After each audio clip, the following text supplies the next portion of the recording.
જય શ્રી કૃષ્ણ મિત્રો, નિત્ય સત્સંગમાં આપ સૌનું સ્વાગત છે। આજે આપણે સાંભળીશું વસંત પંચમીનું મહાત્મય તથા પૂજાની વિધિ। જો આ વિડીયો તમને પસંદ પડે તો લાઈક અને શેર કરી ચેનલને સબસ્ક્રાઇબ જરૂરથી કરજો।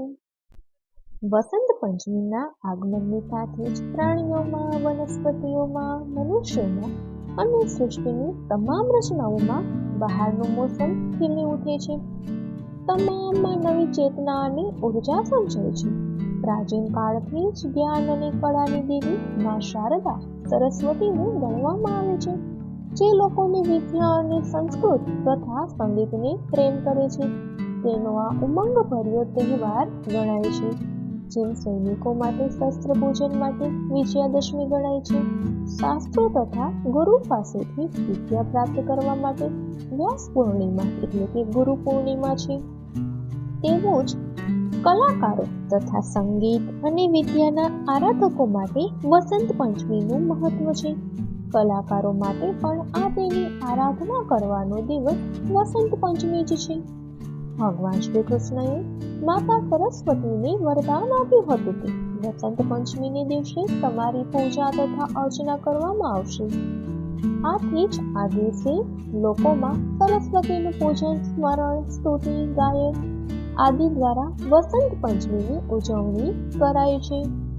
વસંત પંચમીને શ્રી પંચમી પણ કહે છે। મા સરસ્વતીને બાગેશ્વરી, ભગવતી સરસ્વતી, શારદા, વીણાવાદિની તથા વાઘદેવી વગેરે અનેક નામોથી ઓળખવામાં આવે છે। વર્ષભરના અતિ મહત્વના મુહૂર્તમાં વસંત પંચમી વણજોયું મુહૂર્ત ગણાય છે। આ દિવસે તમામ પ્રકારના શુભ કાર્યો, લગ્ન, વેવિશાળ, વાસ્તુ, ગૃહ પ્રવેશ, વિદ્યારંભ જેવા કોઈ પણ કાર્યો પંચાંગથી મુહૂર્ત જોયા વિના કરી શકાય છે। પુરાણો આધારિત મૂળ પ્રકૃતિ સૃષ્ટિની રચના કરવા માટે દુર્ગા, રાધા, લક્ષ્મી, સરસ્વતી અને સાવિત્રી એમ 5 રૂપમાં વિભાજિત થઈ હતી અને મા સરસ્વતીએ જ પોતાની વીણા દ્વારા મુદાર નાદ ઉત્પન્ન કર્યો હતો, જેથી દરેક જીવ જંતુઓ, પ્રાણીઓ બોલવા લાગ્યા હતા અને પ્રકૃતિ પણ ખીલી ઉઠી હતી, જેથી બુદ્ધિ વિદ્યાના રૂપમાં ફેલાવા લાગી।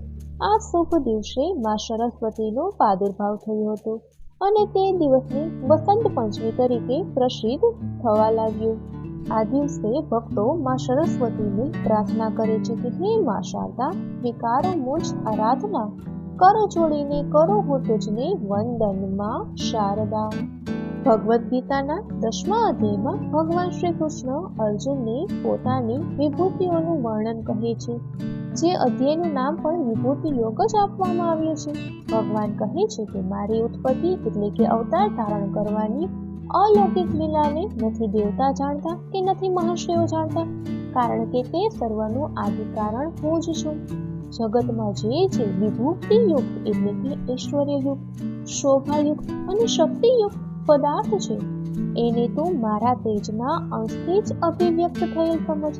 ગીતાજીમાં ભગવાન સ્પષ્ટ કહે છે કે છંદોમાં હું ગાયત્રી છું તથા મહિનાઓમાં હું માક્ષર છું અને ઋતુઓમાં હું વસંત છું। ભગવાન શ્રી કૃષ્ણ બ્રહ્માંડના સર્વોત્તમ સ્વામી છે। આપણે તો માત્ર તેને દેવકીના પુત્ર તરીકે જ ઓળખીએ છીએ, પણ એટલું જ પૂરતું નથી। શ્રીમદ ભાગવતમાં ખુલાસો થયો છે કે જ્યારે તેઓ દેવકી તથા વસુદેવજીની સમક્ષ પ્રગટ થયા હતા ત્યારે તેમનો જન્મ માત્ર એક શિશુની જેમ થયો ન હતો, તેઓ પોતાના મૂળ રૂપમાં પ્રગટ થયા હતા અને પછી તેઓ સામાન્ય બાળક રૂપે રૂપાંતર પામ્યા હતા।